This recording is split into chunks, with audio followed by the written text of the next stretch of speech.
Olá, boa noite. Eu sou o William Galvão e começa agora o Jornal da Justiça desta quinta-feira, 20 de julho. Anuário de Segurança Pública traz as 50 cidades mais violentas do país. As 4 primeiras do ranking estão na Bahia. E você acompanha ainda. Número de registros de crimes de injúria racial, racismo, homofobia ou transfobia dispararam em 2022, também de acordo com o Anuário de Segurança Pública. Plenário virtual do STF analisa se o Congresso foi omisso em fazer uma lei com prazo para a licença paternidade. E ainda, em Mato Grosso, peritos judiciais auxiliam juízes por meio de elaboração de pareceres técnicos em áreas específicas.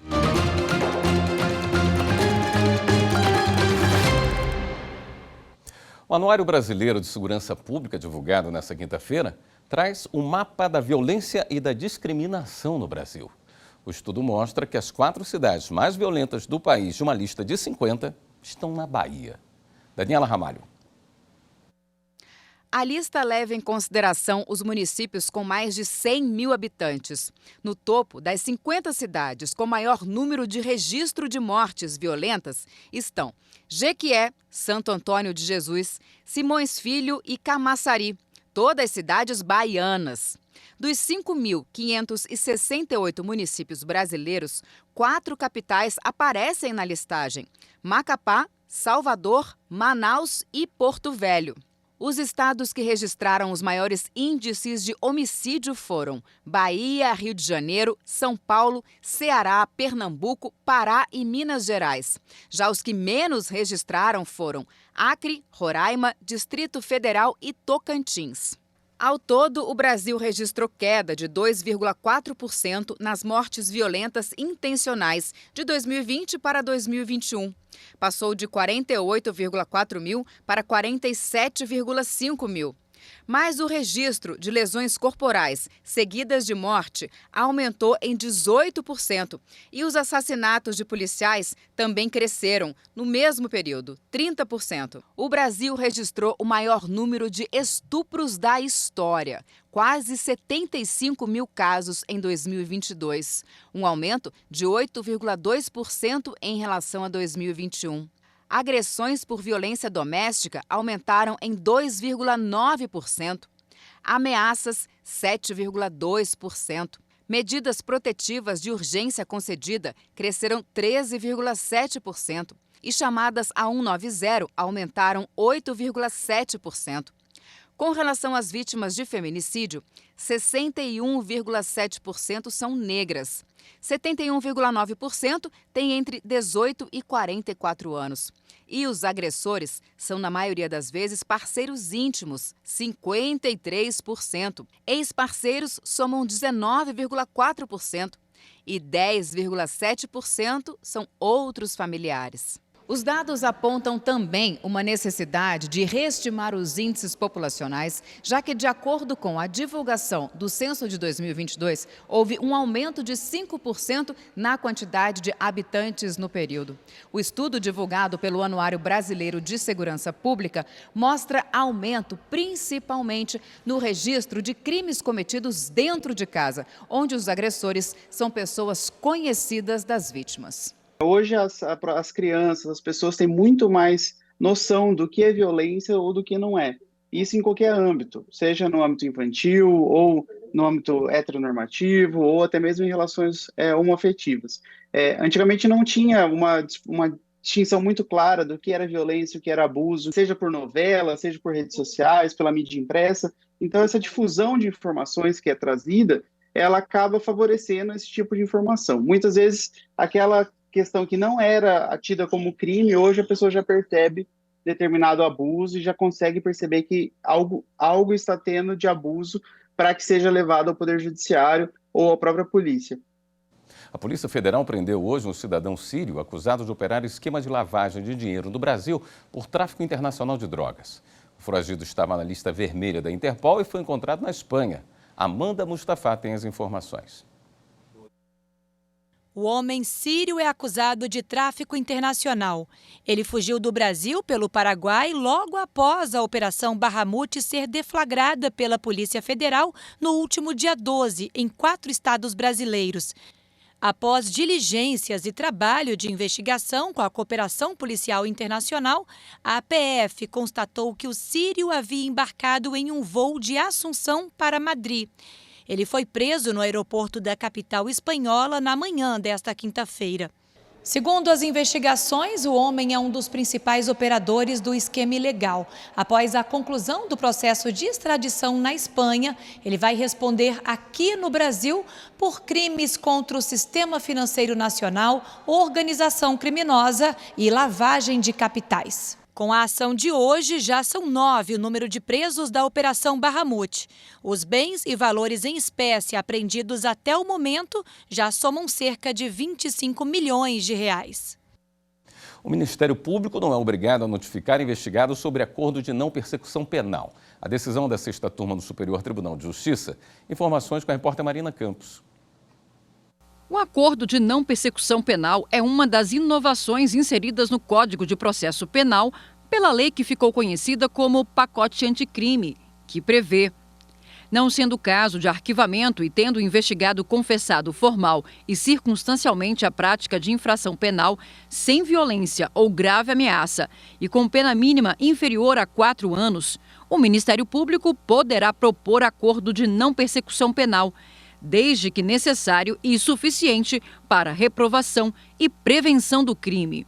O professor de Direito Penal, Mauro Sturmer, explica que o Ministério Público estabelece as cláusulas que podem favorecer o investigado com a extinção da punição, mas isso desde que sejam respeitados alguns requisitos. Se o cidadão já foi beneficiado nos últimos 5 anos com outro NPP, com uma suspensão do processo ou com uma transação penal, se houve uma violência contra a mulher. E aqui, a maioria das pessoas diz, mas violência contra a mulher já é uma violência física. Se for violência física, óbvio que não cabe.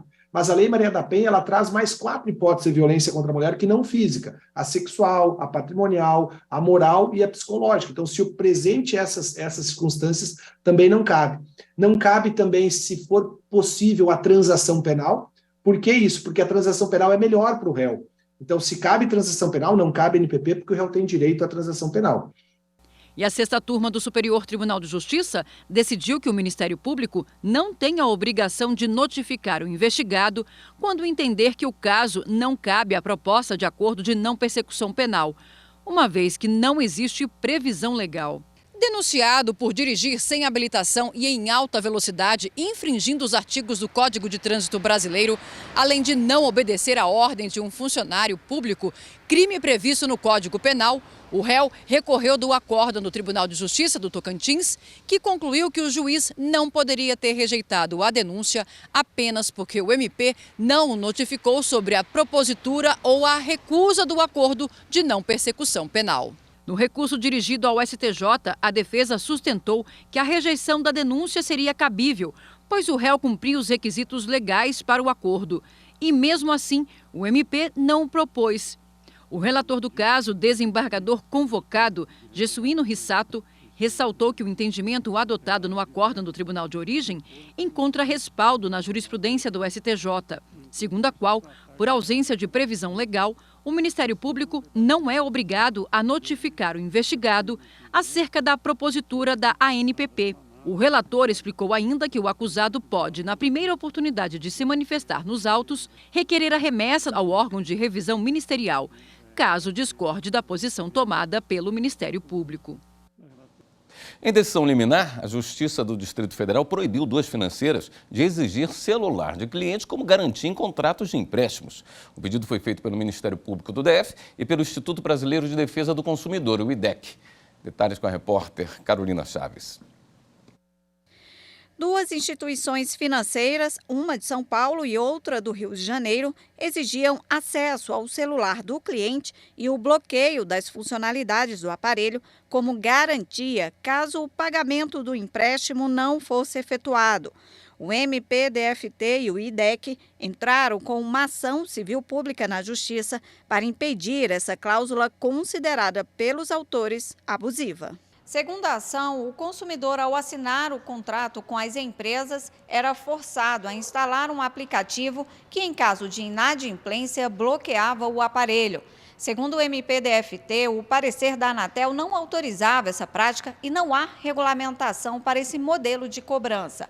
Para o Ministério Público e IDEC, bloquear o celular é uma forma de constranger o consumidor, suprimindo os meios legais para cobrar a dívida. Ainda consideram violação do Código de Defesa do Consumidor, direitos fundamentais e do Marco Civil da Internet. Na ação, as empresas afirmaram que têm autorização do Banco Central para atividade financeira e que a Anatel reconheceu que o bloqueio de determinadas funções do aparelho celular não envolve o bloqueio de serviços de telecomunicações. Mas a Justiça do DF entendeu que, nesse caso, o celular não é usado como garantia, e sim como uma forma de forçar o consumidor a pagar a dívida, mostrando-se uma prática abusiva, já que essa modalidade não está prevista na legislação brasileira para cobrança. A seguir, plenário virtual do Supremo Tribunal Federal analisa se o Congresso foi omisso em fazer uma lei com prazo para licença paternidade. As informações em instantes.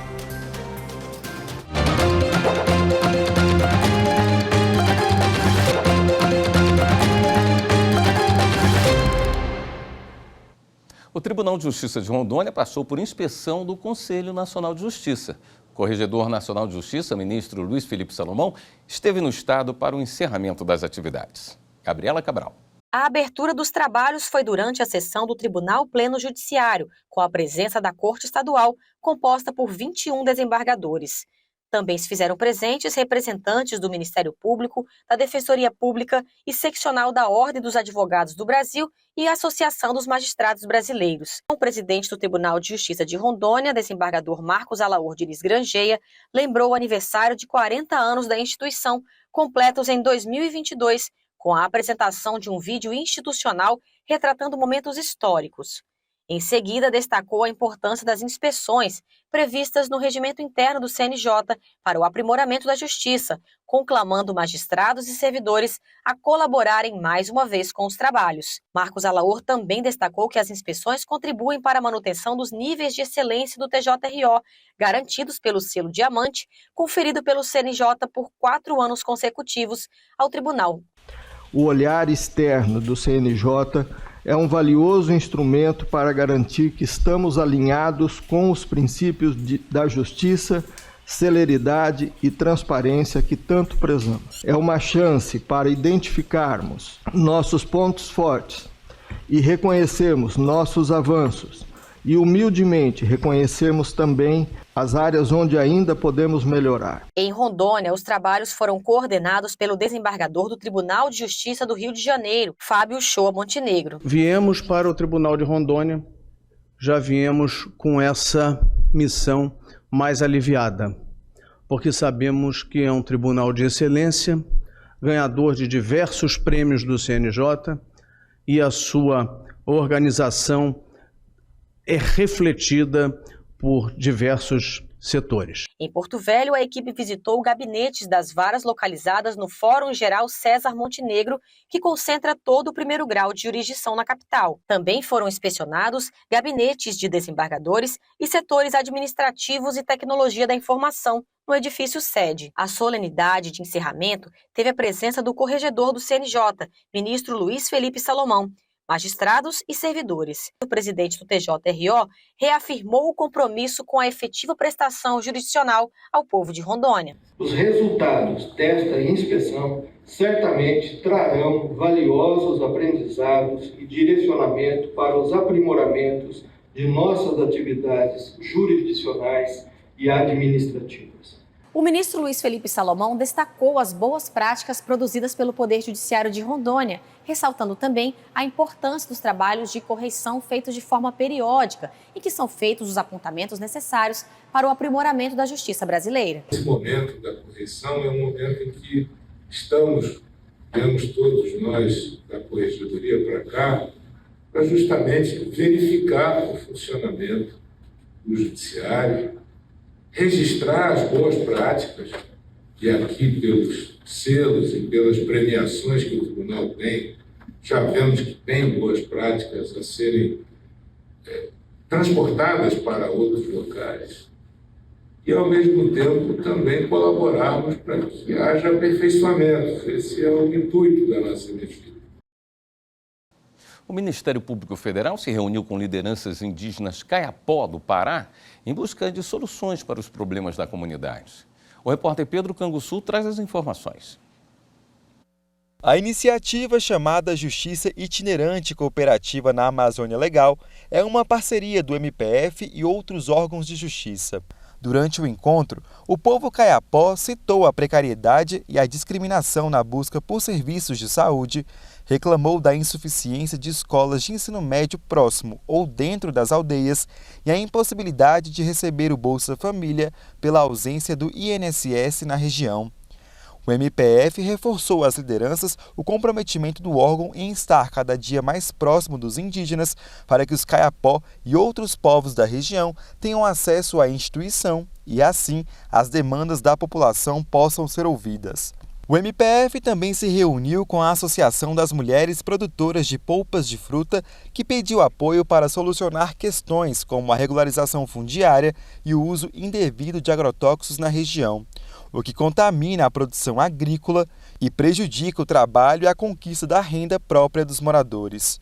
A ideia do projeto é assegurar o acesso da população a serviços voltados à garantia dos direitos fundamentais, especialmente o acesso à justiça nas áreas ambiental, previdenciária e trabalhista, por meio da ampliação da atuação do Poder Judiciário na região da Amazônia Legal, caracterizada pela dificuldade de deslocamento entre municípios.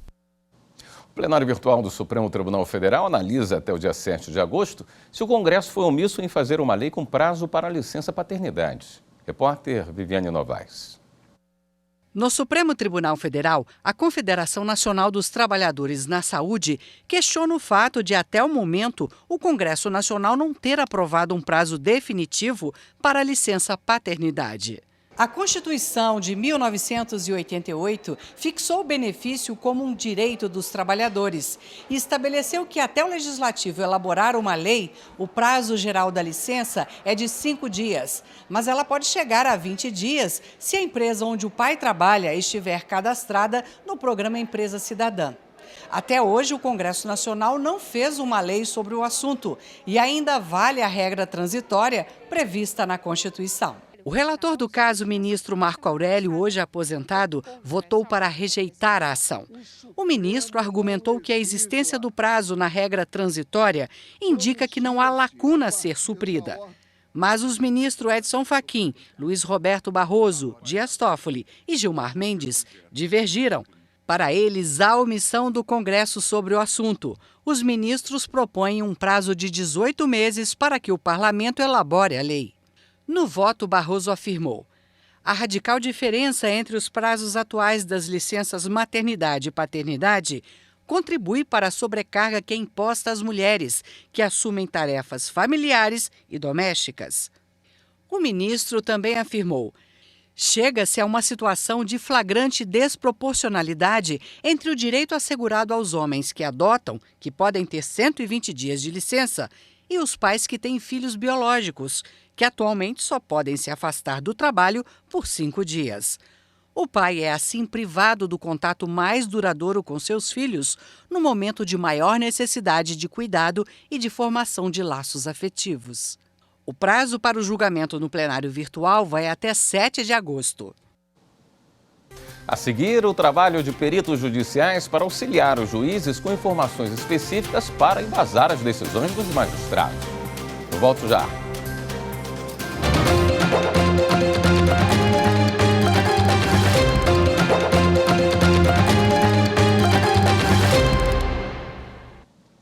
Em Mato Grosso, peritos judiciais auxiliam juízes na elaboração de pareceres técnicos para embasar as decisões dos magistrados.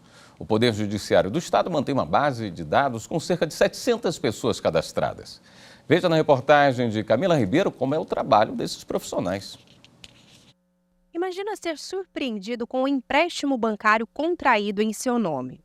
Você vai à justiça alegando que teve a assinatura falsificada, mas a instituição bancária nega qualquer tipo de fraude.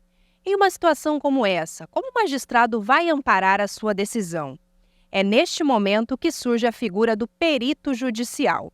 E para embasar as decisões judiciais em informações confiáveis, o uso de tecnologias avançadas é fundamental na realização das perícias. O perito entra na parte da fase técnica, seja ela engenharia, seja médica, odontológica, grafotécnica, para auxiliar o juiz naquelas demandas onde uma parte afirma não ter assinado, por exemplo, um documento, outra afirma ter assinado o documento. A Luane está entre os mais de 700 peritos cadastrados no Poder Judiciário de Mato Grosso. Este banco existe desde 2011 e, por meio dele, os magistrados consultam o perfil dos profissionais, encontrando aquele que atende às necessidades técnicas do processo em análise. Tem toda uma documentação exigida de acordo com o tipo de habilidade de perícia que ele se cadastra, né? Pode ser na área de contábeis, pode ser na área de tradutor, de intérprete e N outras. Escolhido o profissional e emitido o laudo, não há qualquer interferência do magistrado. Foge à área de atuação do magistrado, ele não emite nenhum juízo de valor sobre aquela perícia. O que o magistrado faz é escolher o profissional cadastrado, habilitado, com o seu cadastro todo homologado por equipe daqui da Corregedoria. O Tribunal de Justiça estabeleceu uma escala de peritos, cada qual dentro da sua área. E essa prova é importantíssima para os magistrados decidirem as ações, porque decidem dentro de uma prova técnica que é totalmente incontestável. Quem tem interesse em atuar como perito do Poder Judiciário de Mato Grosso pode se cadastrar pelo site da Corregedoria Geral de Justiça no ícone Auxiliares da Justiça. Na série produzida pelo Superior Tribunal de Justiça sobre classes processuais, o tema de hoje é Incidente de Resolução de Demandas Repetitivas. Reportagem de Rafael Porfírio. A quantidade de processos semelhantes, sem a uniformização de decisões, congestiona a atividade julgadora. Quando isso ocorre, o tribunal então pode admitir o que está previsto no artigo 976 do Código de Processo Civil. É o incidente de resolução de demandas repetitivas, ou seja, uma mesma tese para casos semelhantes. O incidente de resolução de demandas repetitivas, como o nome já diz, relaciona-se com a existência de demandas repetitivas em um determinado órgão de julgamento. O IRDR é cabível quando houver simultaneamente efetiva repetição de processos que contenham controvérsias sobre a mesma questão unicamente de direito e risco de ofensa à isonomia e à segurança jurídica. Ele vale para qualquer tribunal do país, não só para o STJ. E o IRDR ele pode ser aplicado não só a recursos, como acontece no caso de recursos ordinários, mas também para causas de competência originária. O pedido de instauração do IRDR será dirigido ao presidente de tribunal e pode ser feito pelo juiz ou relator, pelas partes, pelo Ministério Público ou pela Defensoria Pública. Verificada a presença dos documentos necessários, a demonstração do preenchimento dos pressupostos para a instauração do incidente, o presidente, então, encaminha os autos ao órgão responsável pela uniformização da jurisprudência na Corte, indicado no regimento interno do tribunal. Esse órgão colegiado vai admitir ou não a instauração do incidente. Consequentemente, para preservar exatamente a segurança jurídica e a isonomia, normalmente, não obrigatoriamente, mas normalmente os processos que cuidam dessa questão permanecerão suspensos para aguardar essa solução e uma vez que a solução é determinada, será aplicada em todos os processos que até então estavam suspensos. De acordo com o Código de Processo Civil, qualquer legitimado pode requerer a extensão dos efeitos da suspensão determinado por um tribunal estadual para outras regiões do país. Isso também ocorre para requerer a suspensão em nível nacional de todos os processos que envolvem a mesma questão objeto do incidente. Se for uma questão infraconstitucional, a solicitação da extensão dessa suspensão é feita ao Superior Tribunal de Justiça. Agora, se for uma questão constitucional, esse pedido de extensão é encaminhado ao Supremo Tribunal Federal. mesmo que haja suspensão do processo, a concessão de tutela provisória é autorizada. As situações urgentes podem ser resolvidas, aliás, devem. Né? O ideal é que seja julgado em 1 ano, principalmente porque, em tese, nós temos processos suspensos aguardando essa solução. Admitido o incidente, o relator ouvirá as partes, o Ministério Público e os demais interessados, no prazo de 15 dias, podendo deferir a participação do amicus curiae, bem como marcar audiência pública ou requisitar informações. E qual é o resultado disso? Esse órgão colegiado vai definir a tese e também vai julgar o recurso, a remessa necessária ou a ação originária de onde veio, de onde se originou esse RDR. Esse acórdão proferido pelo tribunal produz, conforme eu disse, um precedente, um padrão decisório ou um indexador vinculante. Então, se eventualmente os demais órgãos não observarem essa tese, é possível inclusive reclamação, né? E como um acórdão qualquer de um tribunal, especialmente de 2º grau, é suscetível de recurso especial, de recurso extraordinário.